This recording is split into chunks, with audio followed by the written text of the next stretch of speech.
Halo, selamat pagi para pemirsa El Sinta TV. Senang sekali ya di hari Selasa ini kita bisa berjumpa dalam acara kesayangan kita, Dokterku.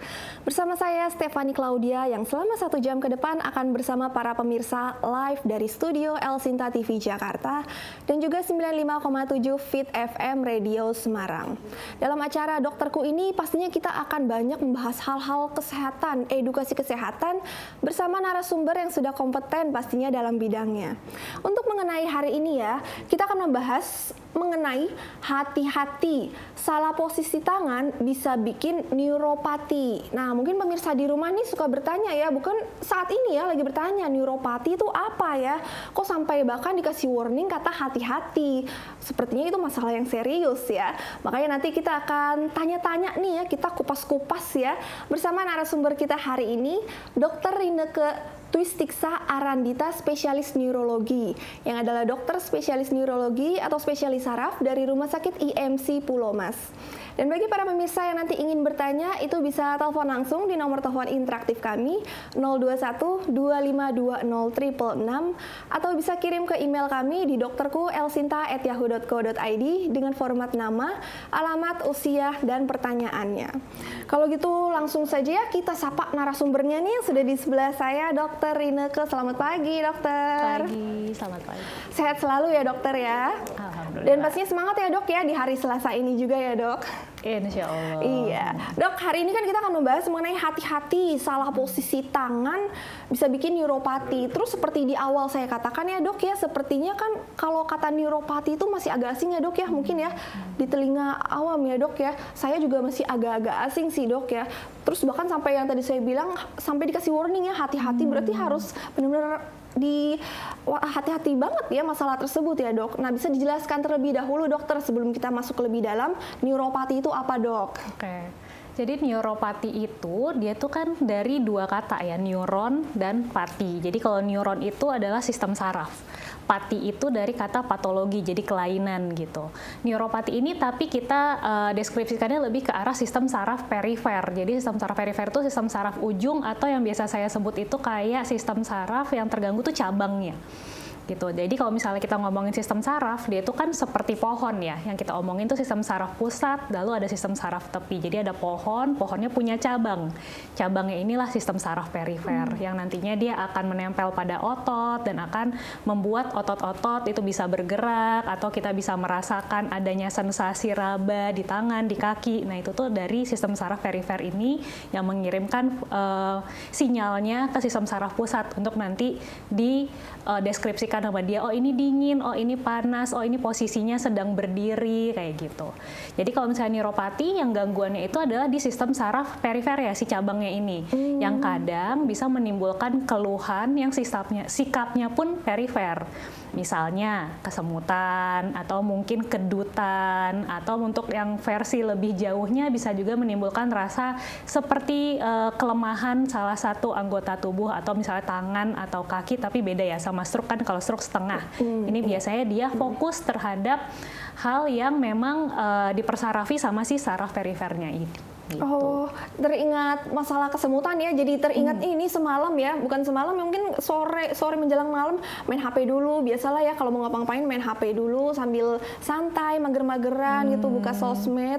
Terus kok lama-lama buka handphone itu jadi ini ya, tangannya agak kesemutan. Itu termasuk itu bukan ya, dok ya? Berarti? Iya, betul. Itu termasuk neuropati. Jadi memang sebenarnya neuropati ini tuh sangat dekat sama kehidupan kita sehari-hari ya. Makanya sempat diomongin hati-hati nih. Karena sering banget dia muncul karena aktivitas harian yang terjadi berulang-ulang, tapi tidak kita sadari ternyata itu memiliki efek yang kurang baik terhadap saraf-saraf perifer gitu. Makanya hati-hati. Iya, harus hati-hati ya. Terus juga tadi kan dokter bilang itu nyeri ya. Ada masalah nyeri. Nah, kalau gitu masuk dalam kategori pain dan intervensi atau beda, dokter?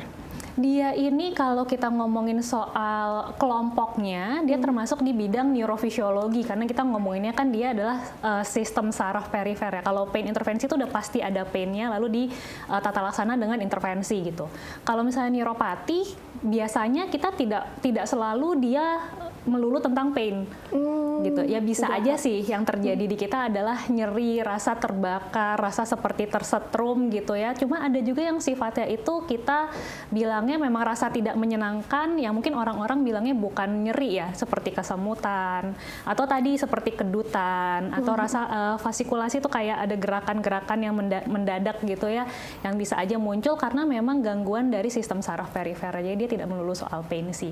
Jadi kalau dikelompokin dia di bidang neurofisiologi, bukan di pain intervensi. Neurofisiologi ya, seperti yang tadi di awal ya dok ya, sebelum acara mulai ya, itu kalau dokter kan jelaskan kalau itu masuk dalam kategori neurofisiologi. Nah berarti kalau dokter sendiri nih, kan dokter sehari-hari praktek yang duduk gitu, terus nulis resep, iya keluhannya apa, nah dokter juga suka kesemutan nggak tuh dokter? Dokter sendiri, oh dokter juga ya. Jadi memang faktor risikonya banyak ya, kalau misalnya dari bidang saya atau mungkin teman-teman tenaga kesehatan lain yang mayoritas banyak menulis status pasien atau banyak melakukan aktivitas seperti pengoplosan obat yang banyak menekuk tangan, itu bisa saja menimbulkan suatu sensasi neuropati yang sifatnya transien. Jadi dia ketika lagi digerakkan itu muncul keluhan, tapi setelah diistirahatkan dia kembali baik gitu.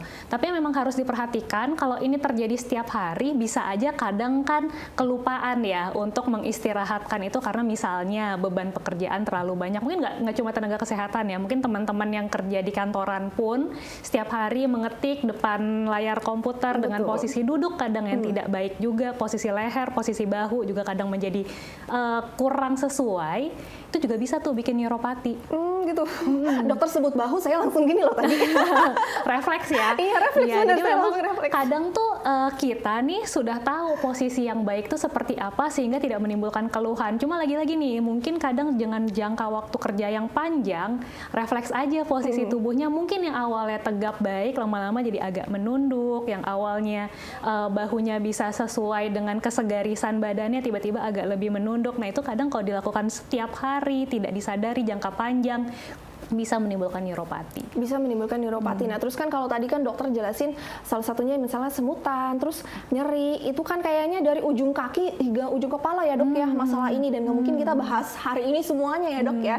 Nah, mungkin dokter bisa menjelaskan dokter ya mengenai mungkin menjelaskan gejala dan tanda-tanda terjadinya neuropati seperti yang simpelnya aja deh ya, tangan dan lengan kita dok. Mungkin ya kayaknya dari penjelasan dokter kayaknya tangan dan lengan ya dok ya yang paling banyak sering dialami. Betul. Kalau emang yang paling sering kita lihat sih karena memang pekerjaan rata-rata orang menggunakan tangan ya. Jadi biasanya kalau ada kejadian tidak mengenakan di tangan tuh baru dirasakan duluan. Walaupun sebenarnya untuk sistem saraf perifer ini sifat gangguannya itu length dependent. Jadi semakin dia panjang jarak antara sistem saraf pusat sama si cabang, itu dia semakin cepat untuk mendapat gangguan. Makanya sebenarnya sih secara definisi kaki biasanya kerasa duluan. Cuma karena kita rata-rata bekerjanya pakai tangan, jadi kalau misalnya tangannya kerasa nggak nyaman nih langsung rasanya ganggu gitu ya. Nah kalau misalnya dilihat tuh keluhannya itu harus diperhatikan. Jadi sistem saraf perifer itu jalan dari cabang keluar leher sampai di ujung jari lah kita omongnya yang paling jauh ya. Betul. Kayak gitu. Jadi biasanya yang paling sering dikeluhkan itu adalah kesemutan di daerah tangan, terutama tangan kanan, atau ngerasa tidak nyaman di daerah bahu atau daerah-daerah leher ke bahu sini ya, antara sini, atau ya memang di daerah apa nih namanya, elbow. Siku, di daerah siku. Dan terutama tangan kanan. Kenapa? Karena biasanya rata-rata banyak orang itu kinan, nggak kidal. Iya, aktifnya tangan kanan. Betul. Nah rasanya tuh kebanyakan harus kita lihat nih, dia karena cabangnya panjang dari leher sampai ujung tangan, jadi kita perlu memperhatikan ini dia neuropatinya di daerah yang mana. Bisakah di titik bagian leher, atau dia di percabangan bundel besar di daerah sini, atau dia di elbow, atau yang memang sudah di daerah telapak tangan sini, pergelangan tangan ini. Jadi itu tuh yang perlu dieksplor. Keluhannya rata-rata sama sih. Kaku, kesemutan, nyetrum di malam hari gitu ya misalnya, atau ngerasa pada ketika naik motor ngegas kok kebas. Itu kebas ya? Itu rata-rata tuh itu tuh kebanyakannya. Jadi itu yang perlu kita perhatiin sih. Oke. Iya, mengenai itu kayaknya banyak banget sebenarnya ya. Tapi ya itu balik lagi yang tadi di awal saya katakan ya dok ya, masih banyak yang belum paham ya dok ya mengenai neuropati. Makanya hari ini di acara dokterku dijelaskan oleh dokter ya. Terus dok tadi kan kita misalkan saya mengatakan kalau yang masalah tangan dan lengan dulu deh ya kita bahasnya kan. Itu biasa apa ya dok ya penyebab neuropati pada lengan ini dok? Penyebab ya? Iya, Oke. penyebabnya tuh dok. Pasti ada penyebabnya. Iya, betul. Penyebabnya itu range-nya luas banget ya. Dari yang kayak tadi tuh yang paling sering masalah okupasional, ya posisi dan lain-lain. Ada juga yang terkait infeksi, ada juga yang terkait tumor, ada juga yang terkait trauma. Trauma tuh bukan kayak trauma hati ya. Jadi kayak mungkin kecelakaan, terbentur, atau mungkin ada fase ketika dia posisi yang salah tertimpa terlalu lama, itu trauma tuh. Jadi range-nya sebesar itu. Tapi emang rata-rata orang datang dengan neuropati yang tanda awal, itu kalau kita eksplor kebanyakan masalah okupasi sih. Posisi aja yang salah atau yang memang pekerjaannya menuntut dia untuk melakukan posisi itu dengan jangka panjang sehingga menimbulkan neuropati yang dia keluhkan saat itu gitu. Oke, iya sampai mengalami keluhan yang seperti itu ya, jangka panjang ya dok ya. Wow, seram ya. Iya, lumayan. iya panjang sekali. Itu padahal masalah lengan sampai tangan doang ya, belum lagi yang lain-lain ya. Tapi balik lagi ya, kita masalah lengan dan tangan aja ya dok ya. Kalau terjadi neuropatinya pada lengan dan tangan tersebut, itu bisa sebaiknya tuh yang mesti dilakukan tuh apa ya dok ya, supaya tidak tambah parah gitu. Dan pasti kan ada posisi yang dianjurkan ya dok, posisi seperti apa yang dianjurkan dan yang tapi harus dihindari dok. Oh, oke. Jadi neuropati itu kalau belum kena neuropati, cuma kita ngerasa kok kayaknya faktor resiko kenanya lumayan nih, terapinya bukan terapi ya, pencegahannya tuh sebenarnya mirip sama hampir semua penyakit ya, kayak gaya hidup sehat, tingkat stres yang rendah, pola tidur yang baik, kayak gitu. Untuk aktivitas fisik, mungkin kalau bisa ditanya kadang olahraga yang mana nih yang bisa lebih baik, olahraga untuk neuropati, ini kita ngomongin neuropati keseluruhannya, nggak cuma di tangan aja, itu yang aerobik. Aerobik sama stretching ya, lebih ke arah stretching ringan sih. Penting, ya kenapa? Karena ketika dia aerobik, aliran darahnya tuh bagus. Jadi ke aliran darah untuk dia sampai di daerah-daerah saraf ujung pun juga bagus. Kalau stretching di lengan itu sebenarnya bisa simple banget sih, kayak duduk santai gini, menggerakkan tangan dari si jempol ke jari-jari ini gitu ya, tiap hari dilakuin masing-masing 10 kali. Itu tuh bisa mencegah terjadinya neuropati. Atau kalau emang sudah ada keluhan, dilakukan pun bisa memperingan kejadian neuropatinya sampai kita bisa mencegah progresivitas dari dia. Kalau posisi paling sering nih ya yang saya temukan adalah rata-rata orang yang datang ke saya itu adalah kaum-kaum dewasa muda. Jadi ya kayak sudah bekerja eksekutif muda gitu ya. Posisinya itu kadang duduknya sama posisi dia ketika bekerja di depan layar komputer atau di laptopnya itu tidak sejajar. Jadi si siku ini itu kadang dia beradanya terlalu bawah. Sedangkan sebaiknya kan dia sejajar ya. Jadi kayak gini, sejajar, ini ada mejanya, dia sejajar gitu. Dan kadang kalau misalnya kita temu dia lebih cenderung ada 3 ini nih yang kesemutan. Mungkin sering dengar yang namanya CTS. Iya, betul. Itu paling sering muncul kalau misalnya kita ngelihat dia adalah seorang pekerja kantoran, itu karena ketika mengetik nggak ada sandarannya. Oh iya, makanya kan biasanya mouse itu ada sandarannya itu ya. Betul. Iya. Kenapa sih? Karena ketika dia mengetik tidak ada sandarannya, kadang posisinya dia tertarik seperti ini nih. Jangka waktunya panjang, akhirnya si sarafnya cedera. Atau tanpa sadar dia menekuk seperti ini terlalu lama, akhirnya cedera. Atau kadang juga dia bilang udah kok udah pakai sandaran, tapi dia menuju ke tempat kerja menggunakan motor misalnya, tapi jarak tempuhnya misalnya 1,5 sampai 2 jam, belum macet dan lain-lain. Ketika dia ngegas kayak gini, itu pun bisa mencederai. Gitu. Bukan berarti kita nggak boleh naik motor ya, cuma ya berarti harus diperhatikan nih kesehatannya untuk jangka waktunya. Kalau memang itu sering dilakukan tiap hari ya berarti harus diimbangi dengan pola hidup, olahraga yang baik juga supaya dia tidak terjadi progresivitas. Tapi balik lagi ya dok ya, kalau bukan pasien ya, orang-orang ya masyarakat itu masih ada yang bukan masih ada, banyak tapi banyak ya, banyak yang belum ngerti. Salah satunya yang ngegas itu ya. Terus tadi dokter juga menjelaskan yang mengenai mouse itu saya tadi langsung kepikiran dok, nanti setelah acara kayaknya mau cari-cari untuk yang alas mouse nih yang ada bantalannya. Oke dokter ya, saya masih ingin banyak bertanya ya dok ya mengenai neuropati ini karena kayaknya sambil ini ya makin menarik ya dok ya pembahasan kita. Tapi kita jeda dulu ya dok, kita akan kembali setelah pesan-pesan berikut ini. Jangan kemana-mana ya pemirsa.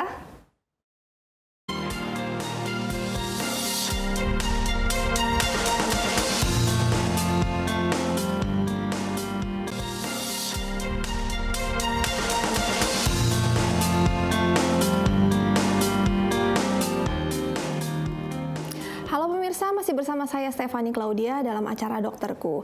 Mau ingatin lagi nih buat para pemirsa yang nanti ingin bertanya kepada narasumber kita, itu bisa telepon langsung di nomor telepon interaktif kami di nomor 021 2520 666 atau bisa kirim ke email kami di dokterku.elsinta@yahoo.co.id dengan format nama, alamat, usia, dan pertanyaannya. Kita lanjut lagi ya ngobrol dengan Dokter Ineke. Dok, tadi kan dokter itu kan menjelaskan itu mengenai kalau misalnya bertambah parah ya dok ya. Terus tadi dokter kan udah kasih tahu ya posisinya bagaimana. Bahkan tadi pas break saya langsung bilang ya, dok, waduh saya langsung kayaknya kepikiran nih setelah siaran pengen langsung beli ini yang base-nya untuk yang mouse gitu karena tangan itu memang pegel ya kalau kelamaan pegang mouse gitu. Nah tapi kalau misalnya sudah terjadi ya dok neuropati dan itu susah sembuh atau bahkan tidak sembuh gitu ya dok ya, itu apakah bisa diobati dengan obat-obatan anti nyeri aja atau perlu misalkan tindakan lain gitu seperti fisioterapi mungkin bagaimana itu dok? Jadi kalau misalnya neuropati pertama ketika muncul kita lihat nih kira-kira keluhannya ini sudah seberat apa gitu ya. Biasanya kalau misalnya kita lihat dia apakah hilang timbul atau udah mulai sepanjang hari kerasa terus, apa dia cenderung keluhannya hanya si sensorinya aja, misalnya kesemutannya nggak hilang-hilang atau nyerinya nggak hilang-hilang atau kebas munculnya sangat panjang gitu ya, atau sudah mulai ada gangguan motorik. Kalau kita ngomongin tangan, berarti gangguan motorik yang paling sering adalah apakah keluhan menggenggam, kesulitan dalam membuka botol misalnya yang paling sering dikeluhkan, atau malah yang paling ekstrim susah mengangkat tangan, di tangan yang memang terdampak gitu ya. Kalau misalnya dia awalnya ada gejalanya ringan, biasanya kita kasih obat, sama untuk fisioterapi ya bisa. Fisioterapi. Jadi memang neurologi sama rehab medik, teman-teman rehab medik ini berteman baik ya. Jadi kami itu sering banget konsul untuk fisioterapi karena rata-rata gangguan nyeri atau gangguan fungsi dari penyakit neurologi itu bisa diperingan dengan dilakukannya fisioterapi. Cuma lagi-lagi kalau misalnya kita lihat, oh ini keluhannya udah mulai kena motorik misalnya dari pemeriksaan fisik, kami biasanya menyarankan untuk pemeriksaan dulu lebih lanjut. Mungkin ada yang tahu namanya EMG KHS. Jadi dia itu menilai secara fungsi sarafnya dengan memberikan efek kejut listrik ya di daerah saraf yang memang ingin diperiksa. Sama kita juga meriksa ototnya jika memang diperlukan. Gitu. Untuk kita melihat nih ini gradingnya sebenarnya udah yang mana? Apakah dia ringan sedang atau sudah menuju ke sedang berat? Pertimbangannya apa? Mungkin di akhir sih kita akan tetap konsul ke fisioterapi. Cuma ada yang kita perlu intervensi lain. Intervensi itu bisa operasi, bisa juga blok nyeri. Mungkin tadi udah sempat diomongin juga ya, pain and intervention. Betul, Jadi ya. walaupun kita bukan bagian dari pain dan intervensi, cuma memang masih bersahabat karib sama intervensi nyerinya itu sendiri. Palingan itu. Jadi sebenarnya kalau dari tahapannya nih, kalau ringan sedang kita bisa obat dulu, atau bisa kita ajarkan fisioterapi di rumah untuk mengurangi progresivitasnya. Kalau emang udah menuju ke arah yang sedang, mungkin kita ya konsul deh ke fisioterapi supaya tidak bertambah berat nih, diajarin stretching atau mungkin ada terapi-terapi yang dengan alat yang bisa dilakukan oleh teman-teman sejawat dari fisioterapi. Sama setelah itu kalau emang udah lebih berat, mungkin kita pertimbangan untuk dilakukan intervensi lebih lanjut seperti operasi. Wow, udah sampai itu ya. Namun iya saya juga ingin bertanya sih mengenai operasi, tapi mungkin itu nanti ya dok ya. Terus juga tadi kan dokter bilang kalau yang buka botol, terus kan ada yang sulit dan itu termasuk dalam masalahnya, tapi masih yang ringan. Tapi untungnya kalau saya sih buka botol tuh gampang dok. Berarti masih baik ya. Masih bagus. Masih bagus ya. Terus juga dok ya, saya itu kayaknya pernah mendengar kalau mengenai obat-obatan itu apakah harus dengan resep dari dokter ya, dari pihak medis, atau udah dijual bebas dok? Karena kayaknya ya dok ya, saya kok suka melihat iklan-iklan gitu ya dok, kok ada yang obat yang dikatakan untuk neuropati. Nah nggak tahu itu obat untuk neuropati atau apa tuh dok? Iya, jadi kalau yang dijual bebas itu biasanya vitamin neurotropik ya. Oh vitamin. Jadi biasanya vitaminnya itu terdiri dari vitamin B6, B1, B12 gitu. Nah kalau misalnya kita ngomongin apakah ini obat untuk si gangguan neuropatinya, jadi kayak tadi tuh, neuropati itu kalau secara kita lihat selulernya di bagian di dalamnya ini, jadi saraf itu dia seperti kalau tadi kayak pohon, tapi kalau yang lainnya itu saraf cabang itu dia kita bayangkan seperti kabel telepon ya. Jadi ada si kabelnya ada bagian serabut-serabutnya di dalam, sama ada yang melapisinya di luar sehingga dia membentuk jadi kabel. Nah si serabut-serabutnya itu anggaplah si sarafnya. Si selubungnya itu ada yang kita sebut sebagai mielin. Vitamin neurotropik itu dia bisa membantu untuk perbaikan si mielinnya. Jadi ketika awal-awal kejadian, biasanya si mielin itu bengkak dulu. Jadi nggak selalu langsung si serabut sarafnya yang kena. Ketika mielinnya bengkak, mungkin kita bisa pakai vitamin neurotropik aja. Oh, cukup Gitu. dengan vitamin juga bisa ya? Tapi kalau misalnya kita lihat, oh ini kayaknya udah ada gangguan ke serabut sarafnya nih, baik itu entah sensorinya, entah motoriknya gitu. Nggak cukup dengan vitamin neurotropik aja. Jadi yang dijual bebas tuh biasanya vitaminnya aja. Tapi untuk si obat yang memang benar-benar untuk memperbaiki si serabut sarafnya itu harus dengan resep dokter. Harus dengan obat resep dokter ya dok ya, tidak yang bukan berarti dijual bebas ya dok ya. Iya, Apalagi betul. kalau obat neurologi memang kayak gitu ya dok ya, kayaknya harus yang sesuai dengan resep dokter Iya, ya, betul, bukan betul. berarti yang dijual bebas gitu ya dok. Terus ya dok, kalau misalnya tadi dengar dari yang cerita saya sedikit-sedikit gitu ya dok ya, yang main HP agak kesemutan, terus juga kalau yang pakai mouse gitu juga suka agak pegel gitu. Kalau saya kategori apa tuh dok? Mungkin ini sekalian konsul nih jadinya. Ya, tapi mungkin ini jadi masalah yang para masyarakat juga ya, para pemirsa dokterku. Kalau saya gimana dok? Oke, kalau misalnya dia cenderung hilang timbul dan sifatnya reversible, jadi kayak ketika diistirahatkan kembali baik, umumnya sih mungkin ringan ya. Bisa Ringan. diperbaiki dengan perbaikan posisi sama ya pola hidup yang sehat aja. Tapi kalau misalnya sudah dilakukan tiap hari dan mulai kerasa kok nggak hilang-hilang ya gitu. Terus kadang mungkin dirasakan agak kaget nyetrum padahal nggak ngapa-ngapain, mungkin perlu diperiksa lebih lanjut. Oke, ya berarti masih ringan lah ya itu. Bukan masih ringan, cuma hal ringan kok, bukan masih. Kalau masih tuh seolah tuh akan Makin naik. naik ya. Iya, terus juga dokter tadi sempat menyebut mengenai fisioterapi ya. Nah, fisioterapinya itu harus dilakukan berapa lama ya? Dan intensitas fisioterapi itu berapa lama dok? Sampai masalah neuropati itu sembuh dok?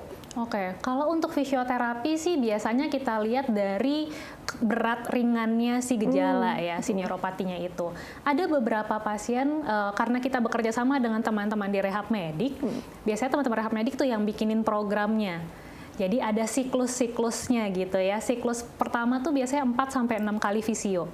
Itu sudah termasuk pemeriksaan dokter rehab mediknya, udah termasuk dengan dia fisioterapi dengan menggunakan alat yang memang dilakukan oleh teman-teman rehab medik, spesialis rehab medik, sampai dengan latihan mobilisasi yang bisa memperingan neuropatinya.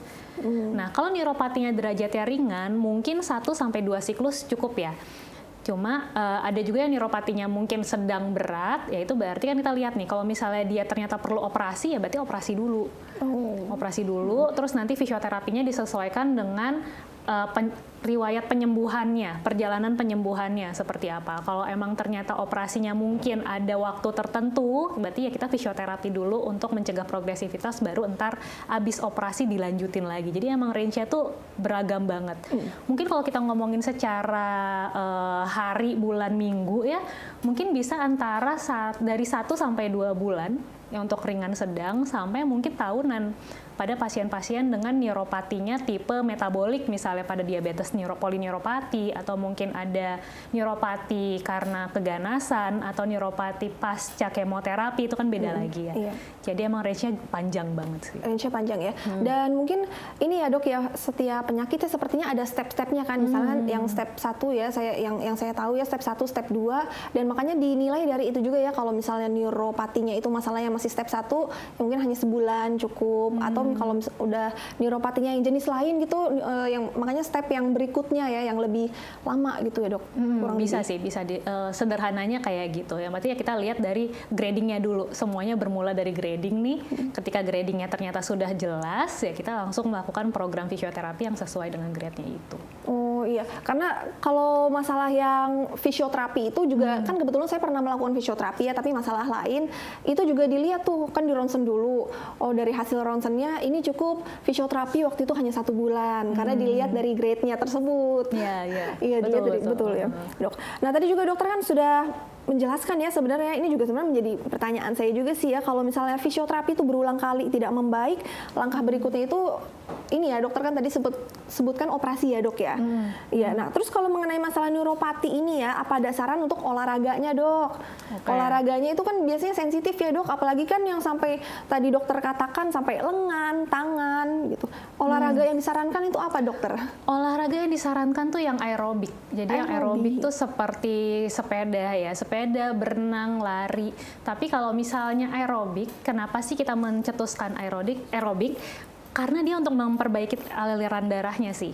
Memperbaiki aliran darah, terus dia juga mengeluarkan hormon endorfin ya. Itu juga untuk perbaikan untuk saraf dan juga metabolisme tubuh secara keseluruhan juga bagus. Kalau stretchingnya sih di tangan sebenarnya cukup sering dilakukan untuk pemanasan olahraga itu sebenarnya cukup. Tapi kalau memang sudah mengalami neuropati, ada exercise yang cenderung lebih spesifik gitu. Lebih cenderung banyak di daerah area tangan sini ya. Kalau misalnya di sini paling kita latihannya lebih cenderung kayak yang maju 10 ke belakang 10 kayak gitu. Basic ya. Kalau emang kita ngelihat tuh kayak cabang di leher nih yang lebih dominan ya mungkin kita fisioterapi di rumahnya itu lebih ke arah posisi-posisi kepala yang dilakukan latihan. Jadi kayak menunduknya ke atas, kanan, kiri kayak gitu sih. Sebenarnya simple banget dan itu tuh sangat bisa dilakukan di rumah. Bisa dilakukan di rumah ya. Iya, karena juga tadi kan dokter jelaskan kalau yang posisi yang kayak gitu ya, terus yang tangan dihitung berapa gitu. Itu juga bisa dilakukan di mana aja sebenarnya ya. Sambil di perjalanan juga sebenarnya bisa ya main-mainin tangan ya. Benar. Cara langsung gitu. Oh ya, Dok, tadi kan juga dokter sempat sebut ya itu renang. Nah, kalau renang itu kan ada 4 gaya, karena kebetulan saya dulu mantan atlet renang ya, jadi tahu ya. Berenang itu kan ada 4 gaya ya. Nah, itu katanya kalau fisioterapi apakah benar disarankan itu yang gaya punggung, Dok, atau bebas gaya apa aja? Kalau berenang, karena yang kita tekankan itu adalah gaya tarikan tanpa adanya efek beban ke kitanya berat, makanya berenang soalnya ada gaya Archimedes dari si air. Gaya punggung bisa, gaya bebas bisa. Sebenarnya kalau mau gaya dada pun boleh, cuma yang perlu diperhatikan adalah ketika dia gangguannya di daerah servikal, gaya dada itu kan dia ngangkat kepalanya cenderung gini ya. Jadi betul. Ada kekhawatiran nih kalau misalnya di sini ada jepitan, kita ngangkatnya tidak sesuai dengan yang disarankan, malah bikin keluhan baru. Walaupun mungkin keluhannya antara dia tidak berubah, antara kok gitu-gitu aja ya padahal udah berenang, atau malah ada keluhan baru karena posisinya nggak bagus. Gitu. Sedangkan kalau misalnya gaya punggung kan rata ya. Iya, rata. Jadi kalau misalnya kita lihat dia memberikan efek postur yang fisiologis untuk kita, sehingga bisa menimbulkan rasa yang lebih ada manfaatnya dibandingkan dengan gaya dada. Begitu pula dengan gaya bebas. Kalau gaya bebas kan kita juga ada tarikan dari tangan ketika kita mau ngambil nafas ke samping. Iya, betul. Itu juga mengurangi efek untuk lehernya dan dia memberikan tarikan yang baik untuk tulang dada dan tulang punggung. Jadi sebenarnya kalau misalnya ditanya harus ada gaya tertentu nggak sih? Kalau kita bilang harus, kesannya kasihan ya nggak bisa berenang ya nggak sih? Betul, Dok. Tapi kita menyarankan sih kalau emang mampu sebaiknya mungkin ya gaya punggung atau gaya bebas. Gaya punggung. Apalagi gaya punggung kan sebenarnya kayak floating aja ya. Betul. Itu cukup sih. Iya, sering dengar tuh kalau gaya punggung tuh yang biasa disarankan ya untuk yang salah satu bentuk dari fisioterapi. Dan kalau mungkin yang bahaya tuh gaya kupu ya, karena gaya kupu kan justru kan tangannya kan harus diangkat banget, iya, terus malah jadi sakit di sini, sakit di belakang juga ya, Dok, di pundak, kepala ya, Dok ya. Aduh, jadi panjang kalau bahas renang ya saya ya. Oke, Dok, tapi kita tahan dulu ya, Dok ya. Untuk pemirsa jangan kemana-mana ya, kita akan kembali setelah jeda berikut ini.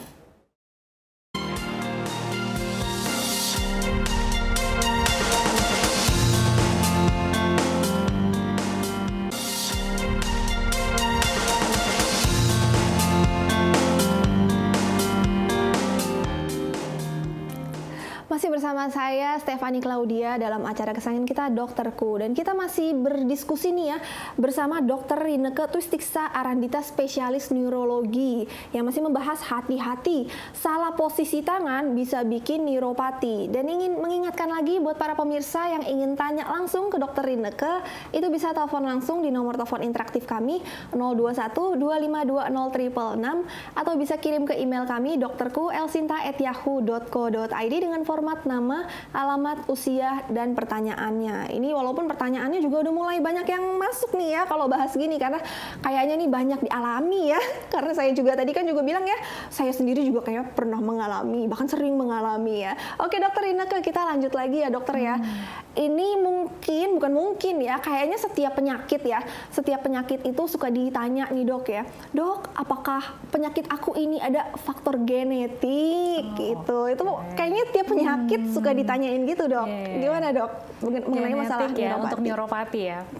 Mungkin kita kembali membahas kalau genetik itu lebih ke arah metabolik ya.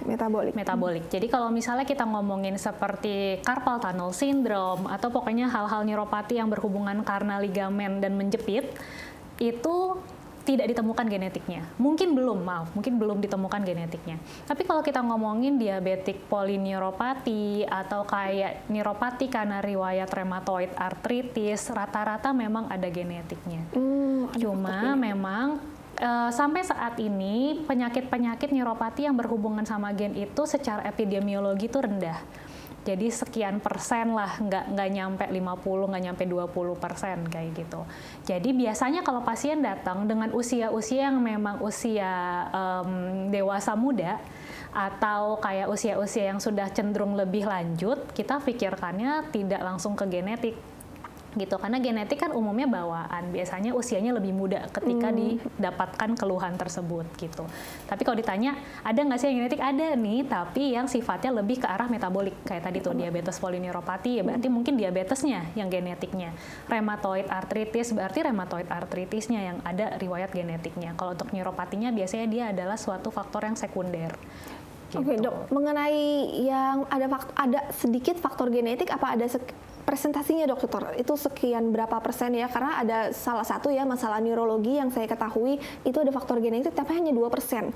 Nah kalau dari masalah ini berapa persen dok? Sekitar berapa? Neuropati itu karena dia sifatnya range-nya range-nya banyak, luas, dan dia juga penyakit pembawanya juga banyak gitu ya. Jadi untuk persentasenya sih kita kalau untuk genetik nggak bisa dipersenin banget, cuma mungkin rata-rata antara 2-5% aja. Kecil ya? Jadi memang kecil, dan tergantung kenapa sih dia kecil, karena pasien-pasien dengan riwayat penyakit pembawanya yang memang genetik juga kecil gitu. Jadi kalau mungkin nanti suatu saat nanti ada juga ya persentasenya mungkin naik ya, semoga enggak ya.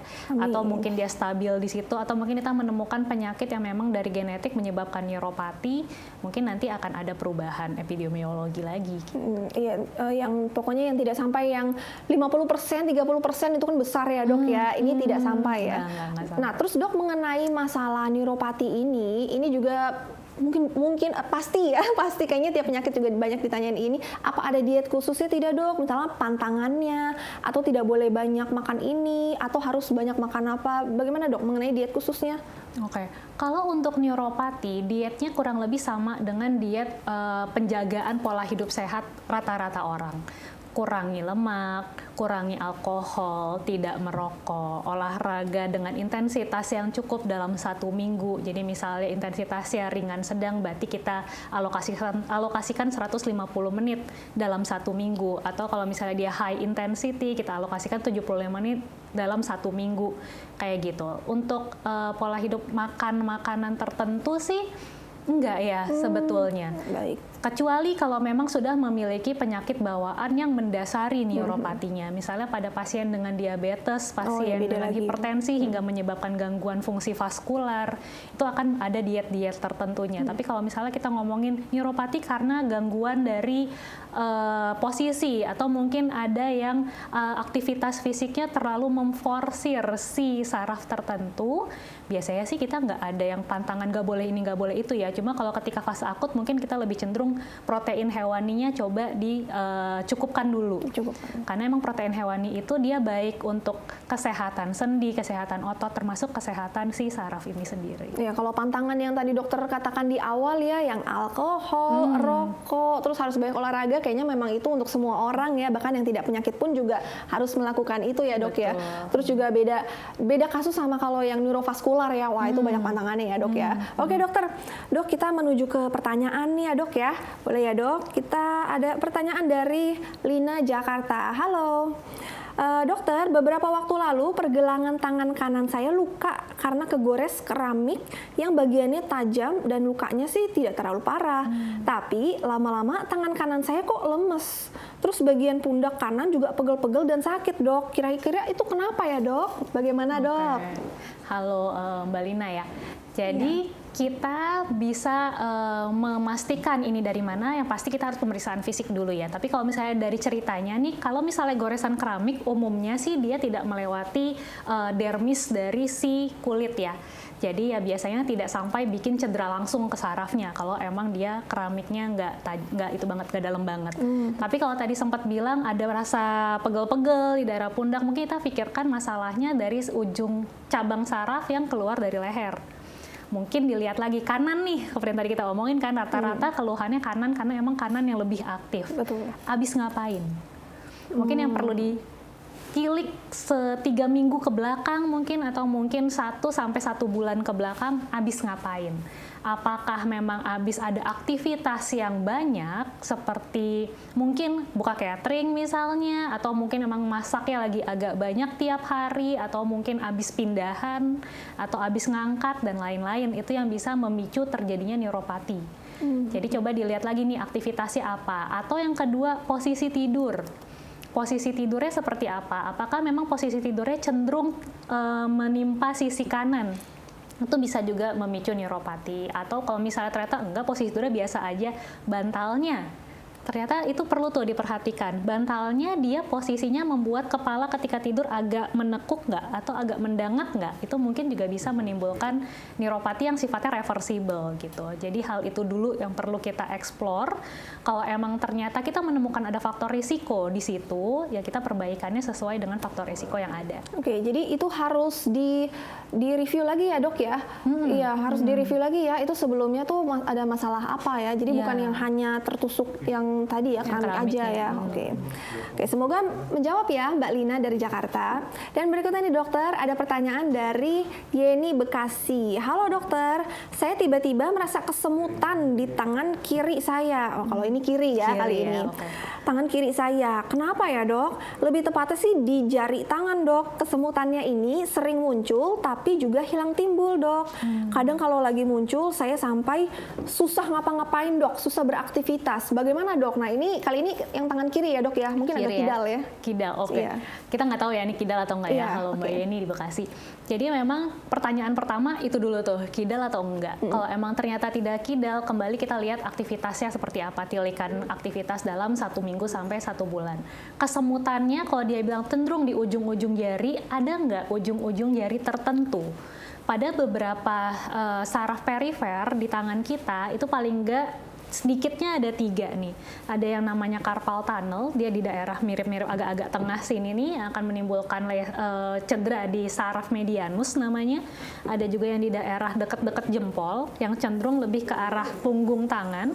Itu dia si saraf radialis, atau si ulnaris nih yang cenderung di daerah kelingking. Jadi biasanya kalau misalnya kesemutannya hilang timbul cenderung di jari-jari, kita tanya tuh ada jari tertentu nggak yang menimbulkan rasanya. Terus ada aktivitas tertentu nggak yang meringankan, atau dia munculnya tiba-tiba aja gitu. Atau kadang juga timbul rasa nyeri duluan.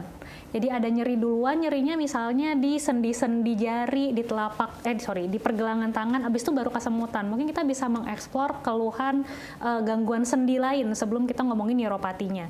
Kayak gitu. Dan yang mungkin yang paling penting kita tanya adalah usianya saat ini berapa? Karena ada tuh gangguan-gangguan neuropati yang dia lebih banyak di usia-usia tertentu gitu. Oke, iya usia. Nah, tapi ini tidak dijelaskan usianya sih ya. Tapi semoga kepada Mbak Yeni ini membantu menjawab ya tentang keluhannya. Lalu yang berikutnya dok, ada dari Alika Jakarta. Dokter, saya didiagnosa CTS, Carpal Tunnel Syndrome. Awalnya telapak tangan kiri saya suka nyeri, jari seperti kesemutan dan terasa baal. Sudah periksa ke dokter, katanya mungkin juga karena selama ini kebanyakan ngetik. Wah ini kantoran juga ya, kebanyakan ngetik. Rencananya sih mau operasi. Sesudah itu, apakah bisa kambuh lagi dok? Apakah CTS karena faktor pekerjaan atau karena faktor lain? Terima kasih dokter. Bagaimana dok? Iya. Iya, Mbak Alika ya tadi Iya, ya. Terima kasih Mbak Alika dari Alika Jakarta. Dari Jakarta. Jadi emang CTS itu berarti dia hubungannya ke 3 jari ini nih, 3 jari ini. Apakah bisa faktor mengetik terlalu lama? Bisa. Kayak yang tadi kita omongin itu Iya, ya. Jadi betul, mungkin di posisinya ketika mengetik itu tidak fisiologis. Jadi mungkin si tangan ini tidak sejajar. Sehingga menimbulkan ada dia terlalu menekuk atau mungkin malah terlalu tertarik ke belakang. Kalau sampai operasi, berarti pertimbangannya ini mungkin sudah antara grade 3 ke atas, yang memang perlu dilakukan pembebasan. Kalau usianya masih muda, tidak memiliki faktor risiko lain, dan setelah operasi faktor risikonya bisa ditahan, kayak tadi ya posisinya diperbaiki dan lain-lain, mungkin saja dia bisa bebas obat dan juga keluhannya bisa hilang 100%. Itu bisa. Tapi kalau misalnya pasca operasi tapi tetap melakukan aktivitas dengan tidak memperhatikan hal-hal yang tadi, kemungkinan dia muncul kembali ada atau enggak? Bisa ada, tapi cenderung lebih kecil kemungkinannya. Kenapa? Karena si ligamen yang menimpa dia, yang menjepit dia sudah dipotong gitu. Tapi kemungkinannya ada atau enggak ya mungkin aja sih bisa balik lagi. Bisa balik lagi ya. Oke, semoga menjawab ya untuk Mbak Alika. Dok, tadi kan juga dokter sempat menyebut ya, bahkan di awal-awal juga sempat menyebut mengenai operasi, terus juga mengenai yang masalah Mbak Alika ini, dokter juga sempat menyebut itu masalah operasi. Tapi kita akan bahas nih setelah yang pesan-pesan berikut ini, karena ini sepertinya menarik ya dok ya mengenai operasi ini. Jangan kemana-mana ya para pemirsa, tetap dokterku.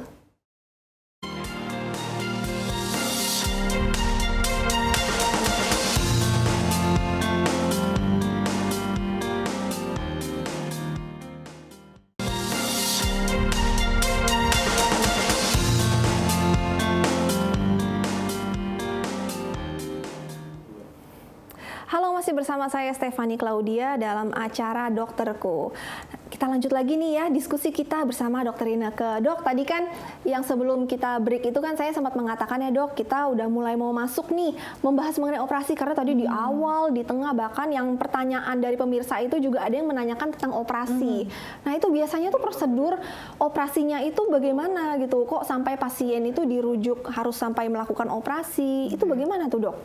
Jadi operasi ini kita lakukan ketika memang cedera sarafnya ini sudah tidak bisa ditolong dengan obat dan fisioterapi. Jadi kita bisa bilang operasi ini tuh kayak jalur terakhir untuk kita melakukan pertolongan terhadap si sistem saraf yang mengalami neuropati. Operasinya seperti apa tergantung dari dia setinggi apa masalahnya. Kalau yang paling sering mungkin tadi ya kayak CTS atau masalah di daerah radial atau di daerah ulnar, ini operasinya kecil aja. Jadi kan di sini tuh kayak ada jembatan ligamen ya, yang ketika si sarafnya lewat di bawahnya dia kontraksi terjepit. Ya berarti yang perlu kita lakukan kita potong si ligamen itu. Tapi ada juga yang masalahnya karena pasca trauma misalnya, kecelakaan, terjadi dislokasi di daerah bahu mungkin, atau mungkin ada HNP di daerah servikal. Hal-hal itu operasinya tentu beda juga. Kalau misalnya dislokasi bahu ya berarti harus dibenerin lokasi bahunya. Sendinya dibenerin dulu, setelah itu kita lihat jangan sampai ketika dibenerin ada saraf yang masih terjepit. Jadi lebih ke arah operasi dari teman-teman ortopedinya gitu.